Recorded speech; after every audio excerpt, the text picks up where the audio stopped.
Hello guys, CC here doing another TF2 video, and today we are starting a new series. I tried to do it in the past and it just kinda didn't work. I wasn't in depth enough, and today what we're going to be starting is a series called Map Tips and Tricks.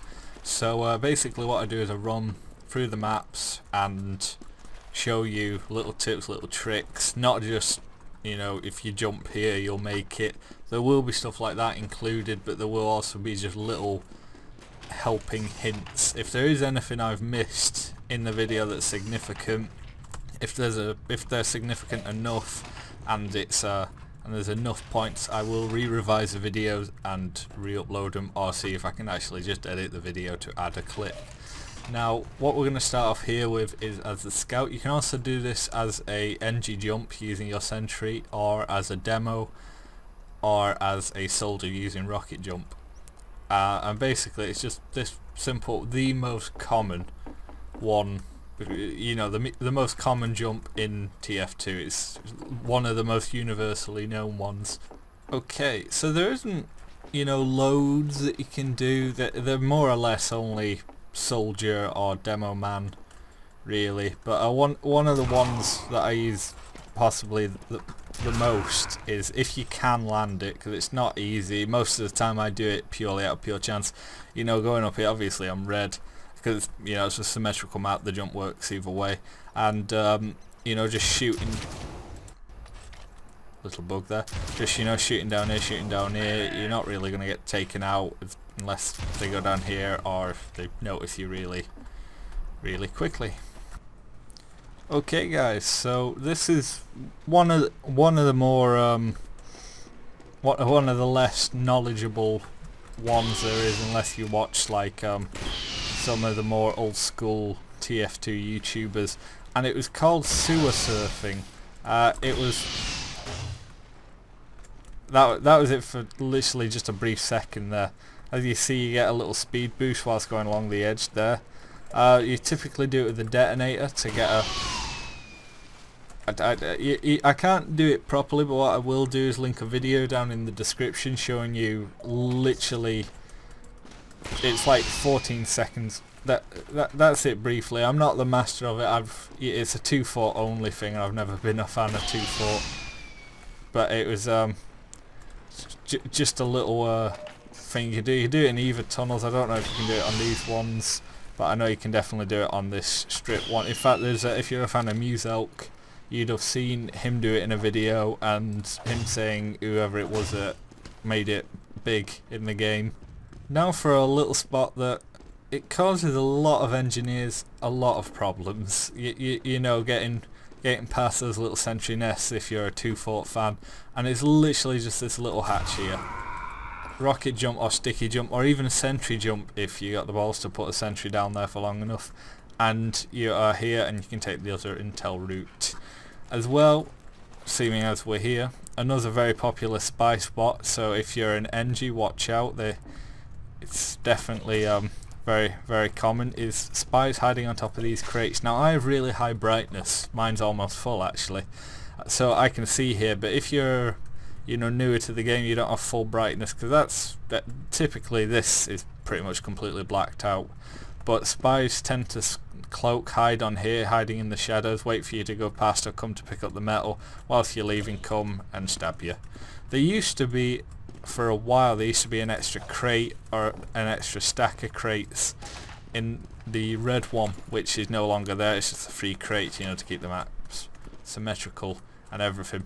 And purely out of fate, not that it's very useful, I've found another light switch jump that is completely useless. You're welcome. Now a popular one for a lot of spies and teleporters in your base from enemies is right here. You know, if a spy's been chased off, they've gone to hide in here. If they're any good, they'll cloak and come hide here, because you know that they've been in there last.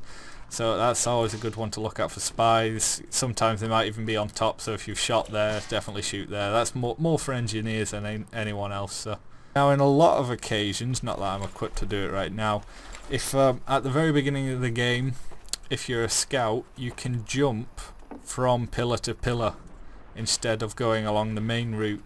As you can see there, jump from that one to that one to that one. It's a little bit slower than going down the middle, but if everyone's shooting and you're heavy and medic combos just drop down, everyone's shooting them, you can take that route. It takes a bit of time to master it so that you do it without falling, but it is doable. Now this one's really helpful for those spuds like me just now that have fallen in the water and they're a demo or a soldier. Now what you do is, I've already marked it here to make sure it still works, is you crouch jump out of the water. In fact, you don't crouch jump. You basically, what you're doing is you're stepping back and jumping at the same time. Because your head's above water, you're able to just jump out, and it should be the same on this side as well. Just gotta... It is a bit of a faff. I know I'm using the rocket jumper, so I take like no health damage right now, but that's definitely one of the more valuable ones to learn, especially if you're a soldier and you're still on full health and want to get back into the fight. Now this is pretty much helpful for just about anyone who loves to spawn cap this door like everyone else, especially demos. It's also good for spies that have just ballsed up a trick stab or have performed a stab and just want a quick hide. So if you crouch, I'm literally just crouching so that I'm a bit slower so I don't fall off, you can come around here and tuck all the way around. Obviously the same on red. All these tricks are applicable on the other side because it's a very, very symmetrical map. As well, if you don't want to go onto the other side for whatever reason, you can or cannot anymore. No? So that's something that's no longer a thing. No, you can't go through the windows. No, they've patched that one. You can't go through the windows to get back through. That was one of the more common things that I used to do, but as it appears from my years of not playing 2-Fort, it has been stopped. So yeah. Okay, so more often than not you've been hearing me talk about NGs way too much, but this is definitely something that needs to be taken into hand, seeing as there's only one metal kit there and it's only a medium. So you need to remember this is a resupply station. You cannot spawn here, but you can pick up health. I don't know why you can't spawn there. It used to be, it was designed originally to be the elevator for the original Team Fortress game. When they were basically designing the game, it was the only way in and out, but they took it out before Team Fortress became a thing. So it's definitely something worth memorizing, especially when you're playing NG, because I've seen NG sit here waiting like, yep, need metal. And it's just going to take too long. Come here, get your 200 metal, go back. I know it's a little bit further, but come on, it's a full resupply, box. So, tough shit. Now, this is more of a weapon to take on board, but do remember, when in water, the Pyro using the Neon Annihilator weapon will deal crits, and it's where the whole Pyro shark comes from. So it basically works on you get crits when you're wet. And when you're in the water, obviously it's going to work. Even if your head's above the water, it's still going to work. My clip on my whip thing's disappeared. As well, loads of people tend to forget that it also works in this water. It's only about waist level for the characters themselves, but the Pyro will still perform crits. As well, they will also still perform crits for a couple of seconds of coming out of the water. There is meant to be an animation similar to the Mad Milk, but just not white, that you get, but for some reason it's not reliable, it's not always there, but it's definitely something to take on note if you're aware that they have a Pyro, or if they've got someone who has shown you the Neon Annihilator as the Pyro. So yeah. Now I don't really know why I have to cover this one. It's very, very, very easy to have noticed, but when you come out of the second spawn, the one that leads to the the front sniper fortress 2 spot, you can come down here, and more often than not when the enemy have the intelligence and they're going along here, or they're coming along here stupidly because this is perfectly straight and easy to shoot down, you can cut them off easy, especially if they've just come down there. So if you respawn, make sure that you're using that drop to catch onto the enemy, not going all the way over the top and coming down here, because you never know, they might disappear into the sewer and then you've just too much work. Make sure you know all your routes. You can put teleporters inside these piles of straw. In fact, it's one of the only maps that I can think of. Yes, it's one of the only one I can think of that has these little piles of hay. You can build a teleporter inside them, and they are not perfectly concealed, but more concealed if they're, you know, here glowing blue or red, whatever colour. So make sure that you're putting teleporters in there. I know your team won't see it, but you know, simply press U and you've got team chat so that the enemy team cannot see it. And you can tell them, you guys, I've got a teleporter here. Make sure you use that instead of walking there like a scrub. Okay, so this one's really only applicable to snipers and maybe Crusader crossbow medics that think they're a hard ass. But you need to remember that the maps are perfectly symmetrical when playing sniper on this. Loads of people do it. It's a really easy map to play sniper on. And what you can see, like for example I can see in this doorway, they can see there too. So if you're here and you can see them, you need to remember, oh wait, they can see me too.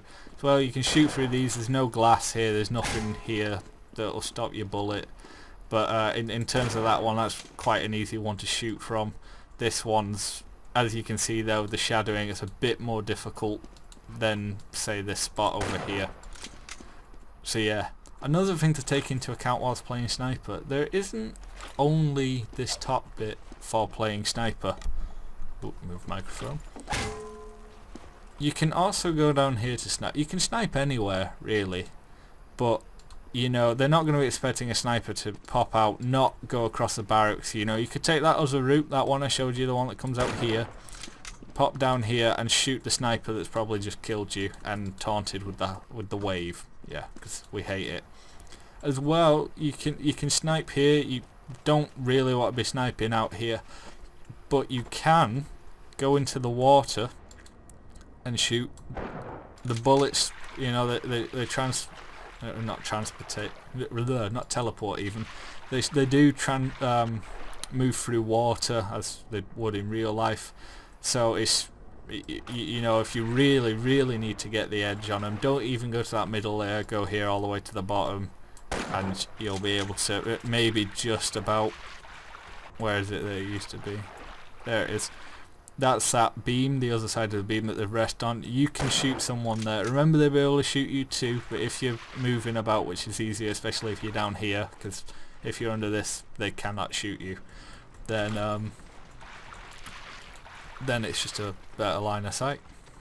Now, for a little tip for the dreaded Pyro. I am not a fan of the Pyro, I never have been, but this is definitely one that can save your ass, especially if they've not built anything there, because if they have, then you've got no hope. So depending on what your internet is, little do people know the distance of your flames, you know, that where they'll ignite a player, is actually determined by your internet speed and just how decent your internet is. But in most occasions, going down here and flaming up, you'll be able to rather ignite the NG, and if you don't have a dispenser, then he's going to have to move, because if you keep igniting him over and over again, he'll die really quickly with their low health. But if they have a sentry, unless it's too tucked away in here, then you can actually just sit here and burn it away, which is really not popular in the TF2 community, but you can do it. So you can do it from all the way along here, assuming you don't stick out too much for a sentry over there to get you. You'd also have to make sure there's no sentry over here. But that's one of the most common ways that sentries that are built to predominantly on this bit here, you know, directly on this corner like I used to when I was a beginner. Then Pyros would literally just go here and burn it, and it'd take no time, especially if you're going picking up metal to upgrade it to level 3 or build a dispenser or something. Another thing I failed to mention as well, especially with this jump's actually performable by Pyros. You do lose considerably more health than you would if you were playing soldier with the gunboats or something like that, but it is doable. Getting across the second bit is a little bit more difficult. It takes it is doable. I've seen Pyros get across, definitely with the detonator, not the scorch shot. The scorch shot jump is quite tiny.